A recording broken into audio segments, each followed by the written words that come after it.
အားလုံးပဲမင်္ဂလာပါဒီနေ့ကတော့ Adobe Illustrator ကိုအသုံးပြုပြီးတော့ဒီအခြေခံပုံဆွဲနှစ်ပေါ့အရင်တစ်ခါကတစ်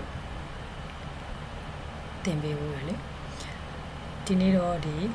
basic number 2ပေါ့ဒီပုံအကျန်းလေးဒိုင်နိုဆောလေးကို Illustrator ထဲမှာ template အနေနဲ့ထည့်ပြီးတော့ဒီ Illustrator ကိုအသုံးပြုပြီးတော့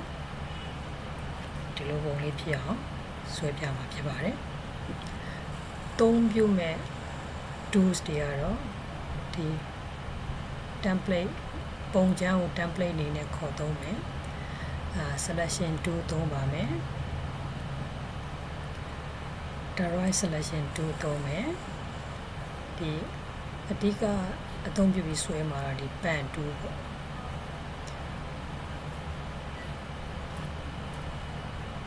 ဒီ pen tool ရဲ့အောက်မှာရှိတဲ့ဒီ anchor point tool ကိုလည်းအသုံးပြုပြီးတော့ဆွဲပါမယ်အားလုံးဆွဲပြီးသွားပြီဒီ pen tool နဲ့အားလုံးဆွဲပြီးသွားပြီကိုလိုချင်တဲ့ပုံစံနဲ့ရပြီဆိုလို့ရှိရင်ဒီ shape builder tool ကိုအသုံးပြုပြီးတော့အရောင်တွေခြေမှာဖြစ်ပါတယ်ဒီ pen tool ကိုသုံးတဲ့အချိန်မှာဒီဆွဲလိုက်တဲ့နေရာကိုအရောင်တစ်ခါတည်းခြေမလားအရောင်မခြေဘူးလားဆိုတဲ့ဟာကိုဒီ property ဆိုတဲ့နေရာမှာအသုံးပြုပြသွားမှာဖြစ်ပါတယ် stroke ဆိုတာကဒီဆွဲတဲ့မြင်းချောင်းတွေရဲ့အရောင်ပါမလားအရောင်ပါဘူးလားပေါ့ဟုတ်ပြီစလိုက်ကြရအောင်ဒီ AI ကို Illustrator ကိုဖွင့်မယ်ဒီ create new ဆိုတာက file တစ်ခုကိုဖွင့်လိုက်ပါတယ်ဒီ print ကိုသွားမယ် A4 ပဲယူပါမယ်ဒါကတော့ကိုဆွဲမယ်စာရွက်ရဲ့အရွယ်အစား A4 ယူသုံးတယ်ဒီ orientation ကဒီစာရွက်အနေထားပေါ့ဒီလို portrait ယူမလားဒီလိုယူမလားဒီမှာတော့ဒီ portrait ပဲယူသုံးပါမယ်ကျန်တာလည်းဒီတိုင်း default ပဲထားလိုက်ပါတော့မယ်အခြေခံသင်နေတာဖြစ်တဲ့အတွက် create ကိုနှိပ်ပါမယ်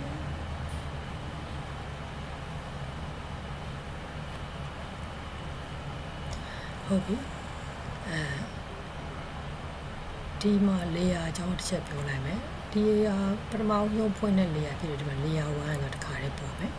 အခု template ကိုအကျန်းဆွဲထားတဲ့ dinosaur လေးကိုယူမယ် file ကိုသွားမယ်ဒီ place ကိုနှိပ်ပါမယ်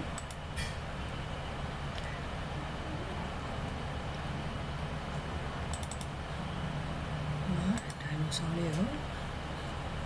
ယူလိုက်ပါမယ်အော်ဒီ template ကိုနှိပ်ဖို့ရေးအဲ့တော့ place ဒါကိုလည်းပြီး template ကိုနှိပ်ခဲ့ရမယ်နော်ဒီ place အဲ့ဒါမှာ template ဆိုတာကြီးပေါ်လာလိမ့်မယ်ကိုဆွဲမဲ့ A4 စာမျက်နှာတဲ့သူအများကြီးကြီးနေတာဖြစ်တဲ့အတွက်သူဒီဆွဲမဲ့အရွယ်စားတဲ့ဝင်အောင်ဒီ template ကိုချိန်မယ်အဲကြတော့ template ကို click နဲ့ပြီးတော့ရွေးလိုက်ပါပြီးရင်ဒီမှာတော်လေးနဲ့လော်လောက်ထားအဲ့ဒါကိုဖြည့်လိုက်ပါ control minus ကိုသုံးပြီးတော့ zoom လေးကိုအောင်တက်တယ်ပြီးရင် selection tool ကိုယူမယ်ပြီးရင်မှတောင်းမှာပေါ်လာလိမ့်မယ်တောင်းမှာဒီလိုအပေါ်အောက်ဆွဲလို့ရတဲ့မြားလေးပေါ်ပြီဆိုရင်ကိုလိုချင်တဲ့ A4 size ထိယူသွားမယ်ဟုတ်လေသွားမယ်အဲဒါကိုဆွဲမယ် A4 ပေါ်မှာဒီ template လေးကရောက်သွားပါပြီအဲဒါကို zoom လေးချဲ့ပြီးကြည့်မယ်ဆိုလို့ရှိရင်ဒီ zoom ကိုယူပြီးတော့ဒီလိုနှိပ်လို့ရတယ်လို့ဒီလိုချဲ့ပြီးကြည့်လို့ရတယ်လို့ control အပေါင်းလေးနှိပ်ပြီးတော့လည်းကြည့်လို့ရပါတယ်ဟုတ်ပြီကိုဆွဲမယ်အဆင်ပြေအောင်ဒါကြီး navigator ရှုပ်နှောက်ပေးလိုက်ဟုတ်ပြီကိုဆွဲမယ်မျက်နှာပြင်ပေါ်ရောက်သွားပြီဆိုရင်ဒါလေးကိုလော့ပြန်ချလိုက်ပါမယ်ပြီးရင်ကိုက layer 1မှာဆွဲမှာဖြစ်တဲ့အတွက် layer 1ကိုအရင်ရွေးလိုက်ပါကဲဟုတ်ပြီ စာဆွဲမယ်အဲကြတော့ဒီမှာပန်တူးလေးကိုရွေးလိုက်ပါမယ်အရင်ဦးဆုံးဒီသူ့ရဲ့ခေါင်းပြင်ပန်းကိုအရင်ဆွဲလိုက်ပါမယ်အဲတော့ဒီမှာဒီထိရလေးဆောက်လိုက်မယ်ပြီးဒီမှာတစ်ခု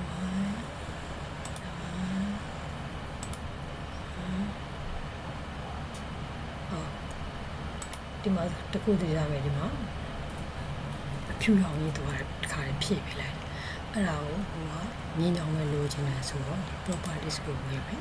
ဒီ fill ဆိုတဲ့နေရာမှာနေပြီးတော့ဒီ none ဆိုတာလေးရွေးလိုက်ပါအဲ့ဒါရင်သူက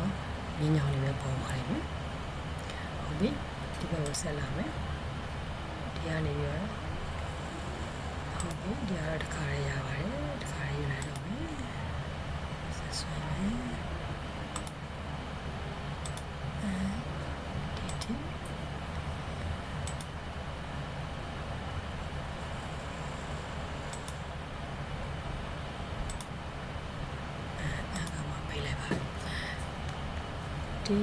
ဒီပန်တူးကိုစ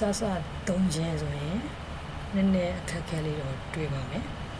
ဒါပေမဲ့စက်တိုက်ပြီးလေ့ကျင့်တော့အသုံးပြုတတ်သွားပါလိမ့်မယ်ဟုတ်ပြီဒီဟာလေးကိုဒီနားလေးမှာမြင်းအခုံးလေးဖြစ်အောင်ပြန်ပြီးတော့ချိန်စားပေးမှာပေါ့အဲဒီအတွက်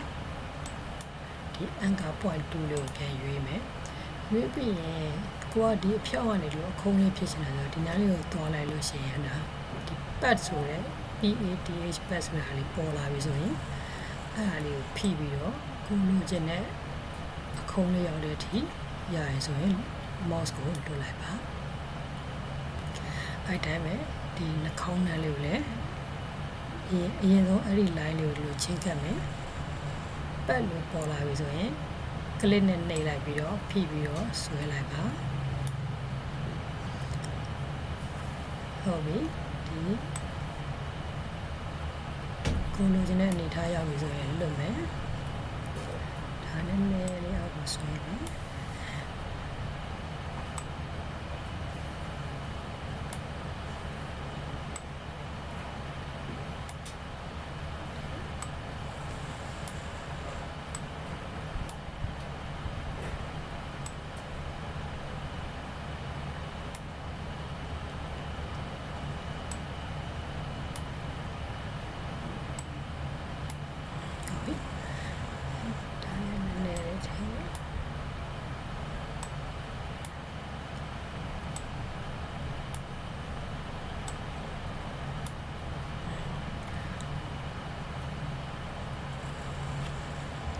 ဒါလေးကိုလည်းနည်းနည်းလေးဟာပေးလိုက်မယ်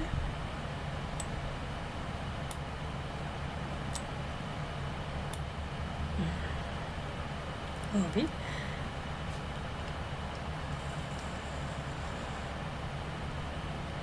ပြီးတော့ရင်ဒီသူ့ရဲ့ဒီဒိုင်နိုဆောရဲ့ဒီအမောင်လေးပေါ့အဲ့ဒါလည်းဒီပတ်တူးလေးကိုပဲသုံးမယ်အရင်ဆုံးဒီမှာပတ်ဆိုတဲ့နေရာလေးကိုထိမိမှအဆင်ပြေမယ်နော်နေမယ်ဟုတ် selection 2ကိုပြန်ရွေးမယ်ဒါလေးက delete လုပ်လိုက်မယ်ဟုတ်ပြီပတ်2ကိုပြန်ရွေးမယ်ဒီပတ်ဆိုတဲ့နေရာတစ်ချက်နေမယ်ဒီဟာဒီပထမအဦးဆုံးအမောင်လေးတွေ့ပေါ့ဒါဒုတိယအတွက်ဒီဟာဒါလုံးလိုက်မယ်ဒီမှာတစ်ခုဒီမှာနောက်တစ်ခုပြီးရင်ဒီဘက်မှာပဲစုံလိုက်ပါမယ်ပြီးရင်ဒီမြင်းချောင်းလေးကပြီးသွားပြီဆိုတော့ enter ခေါက်လိုက်ပါပြီးရင် anchor point ကိုရွေးပြီးတော့ကိုလိုချင်တဲ့အကွေးလေးဆိုရင်ဒီမှာကိုကနည်းနည်းလေးကြီးချင်တယ်ဆိုရင် control ပေါင်းလေးနဲ့ကိုလိုချင်တဲ့နေရာထိချဲပြီးတော့အဆင်ပြေအောင်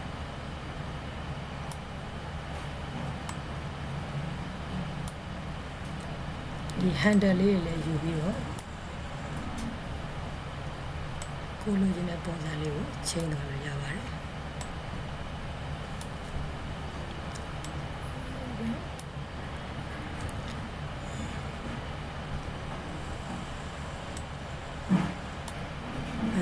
ပြီးအပေါ်ကိုသွားရဆိုဒီလက်လေးပုံစံနဲ့အောက်ကိုဆွဲချမှာဖြစ်တဲ့အတွက် space bar လေးဖိလိုက်ပြီးတော့လက်လေးပေါ်လာရင်အောက်ကိုဆွဲချလို့ရပါတယ်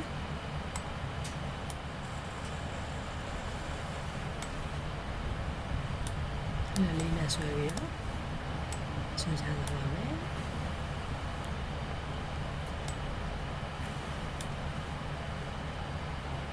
ဒီ handle လေးနဲ့နည်းနည်းလေးချိန်ညှိလို့ရပါတယ်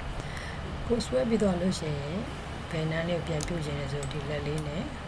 ကိုပြင်ရင်းတဲ့နေရာလေးကို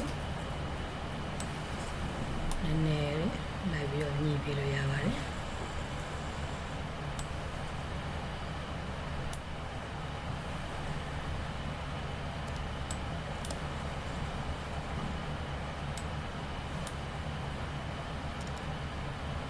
နောက်တစ်ခုက direct selection 2 direct selection 2ကိုသုံးပြီးဒီပိုင်းလေးကိုရွှေ့ချင်တာဖြစ်တဲ့အတွက်အဲ့လိုလေးရပါတယ်နောက်ပြီးတော့ anchor point 2ကိုပြန်ရွေးမယ်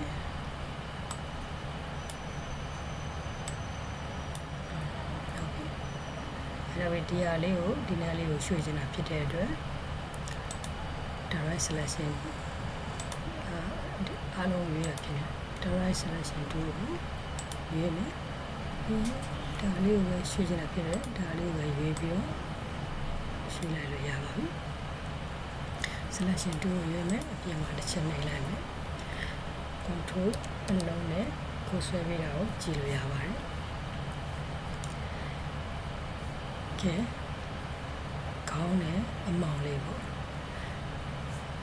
အားလုံးကိုအရင်ရွေးပြီးတော့shape bearer 2ကိုစမ်းပြမယ်နေလိုက်ပြီကိုကအရင်ဆုံးစမ်းနေနဲ့အမဲရောင်လေးခြေပြလိုက်အဲဆိုရင်ဒီမှာပေါင်းပေါ်လာရင်အမဲရောင်လေးခြေလို့ရသွားပါပြီဒါလေးနဲ့အမဲရောင်ခြေသွားရသွားအဲ့ဒါကဒီ shape bearer 2လေးကိုအသုံးပြုနေဖြစ်ပါတယ်ဟုတ်ပြီဒီ selection 2ကိုပြန်ရွေးပြီးတော့ပုံစံဆွဲရအောင်ဒီခေါင်းပေါ်ကဒီချမ်းလေးဆွဲနေဆိုတော့ပန်2ကိုပြန်ရွေးလိုက်ပါတယ်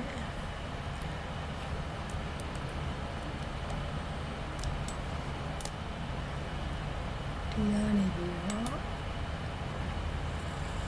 ဒီထိတစ်ချက်ယူဒီထိတစ်ချက်ယူလိုက်မယ်ပြီးရင်ဒီမှာတစ်ချက်ယူမယ်ပြီး intersection တော့ပြီးတော့ပါပြီ enter နေလိုက်မယ်ပြီးရင်ဒီ anchor point 2ကိုတွန်းပြီးတော့အကွေးဟိုဟာလေးအဆင်ပြေလို့ချိန်စားလုပ်မယ်အဲဒါ shift C နဲ့လည်း shortcut key နဲ့လည်းသုံးလို့ရပါတယ်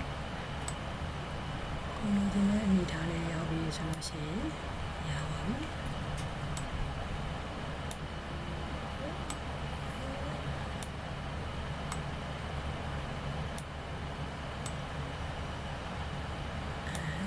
အမောင်းပုံစံလေးပေါ့ဟုတ်ပါပြီကဲမျက်လုံးလေးဆွဲလိုက်အောင်မျက်လုံးလေးပန်2ရဲ့ shortcut key က P လေးကို P လေးနေလိုက်လို့ရပါတယ်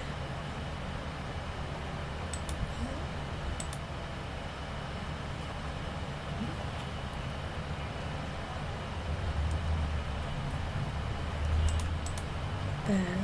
2ကိုရွေးမယ်ဒီတစ်ချက်မျက်လုံးလေးပြသွားပါပြီဟုတ်ပြီမျက်လုံးနဲ့ဒီခေါင်းပေါ်ကဒီဟာလေးပေါ့အဲ့ဒါလေးကို selection 2ကိုရွေးမယ်အရောင်ချဲကြည့်အောင် အရင်ဆုံးဒီဟာလေးဒီခုချင်မဲ့အစိပ်ပိုင်းလေးကို selection tool နဲ့အရင်ရွေးပါပြီးလို့ရှိရင် shape builder tool ကိုရွေးမယ်ခုဖြည့်မဲ့အရာပေါ့ဟိုမှာအပြာရောင်ပေါ့ဒီခလာလေးတော့အပေါင်းလေးပေါ်ဝေးဆိုရင်ချဲလို့ရပါပြီမျက်လုံးလေးလည်းချဲလို့ရပါပြီဒါသူရဲ့ဒီခေါင်းပုံစံလေးပေါ့ဟုတ်ပြီ selection tool ကိုပြန်ရွေးမယ်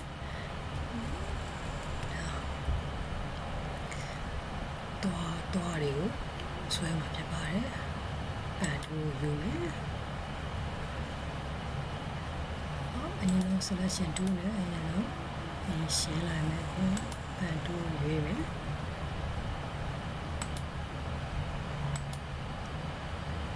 ဒီပတ်ပေါ်မှာရအောင်နေပါ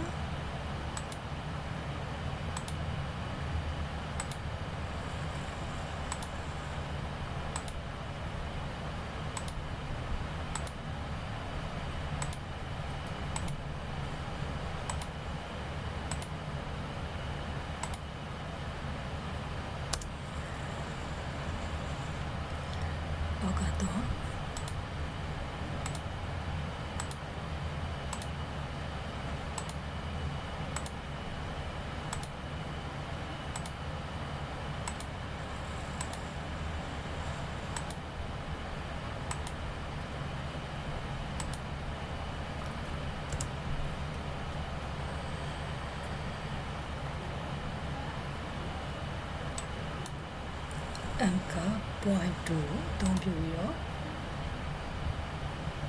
တွားလေးကိုအဆင်ပြေအောင်မြည်ပေးပါမယ်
ဟုတ်ပြီ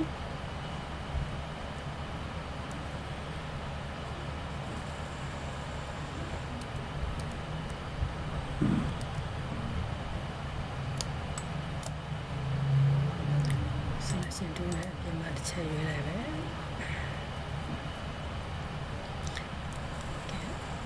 အရောင်လေးခြေကြည့်အောင်အဖြူခန်းပေါ်မှာသွားတွေကိုဖြူဆိုလို့ချင်းသိမ့်မမြင်ရမှာဆိုလို့အရင်ဆုံးဒီအနောက်က template ကိုအရင် layer မှာသွားပြီးတော့အရင်ဖြောင်းလိုက်မယ်နော်အဲဆိုရင်ဒီဆွဲထားတဲ့ပုံကိုတွေ့ရမှာပါ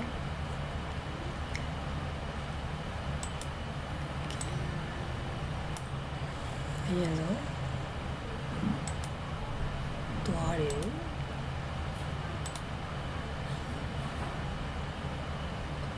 ဖြူရောင်နဲ့လေးအဲ့ဒါ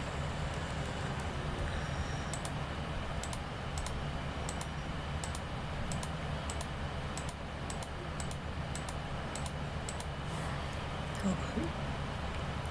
အဲ့သူရဲ့ခန္ဓာကိုယ်အပြာရောင်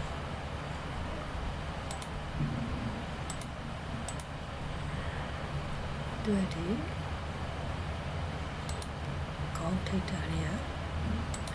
ကနေရောင်လေးပေါ့မျက်လုံးကအဝါရောင်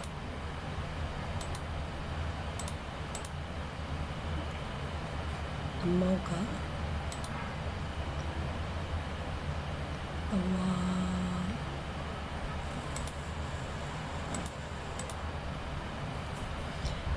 အရောင်နဲ့ဖြည့်လို့ပေးတော့ပါပြီ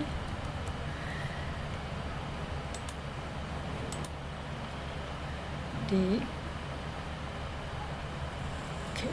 ပန်နဲ့ဆွဲထားတဲ့ဒီမြေညောင်းတွေကို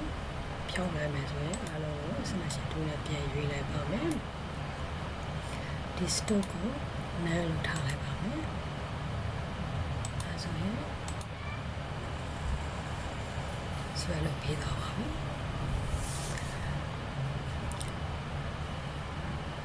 ဒီခုဆွဲထားတဲ့နေရာကိုခဏဒီဘေးကိုချဲ့ပြရွှေ့ပြီးတော့ဒီ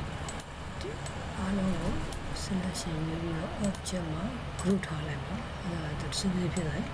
ဘေးကိုရွှေ့လိုက်မယ်သူ့ရဲ့ဒီ template ကိုဖွင့်ပြလိုက်ပါအဲဆိုရင်အခြေခံပုံဆွဲအခြေခံ Illustrator tools တွေကိုသုံးသပ်မယ်လို့ညွှန်လင်းပါတယ်ဒီနေ့တော့ဒီလောက်ပါပဲ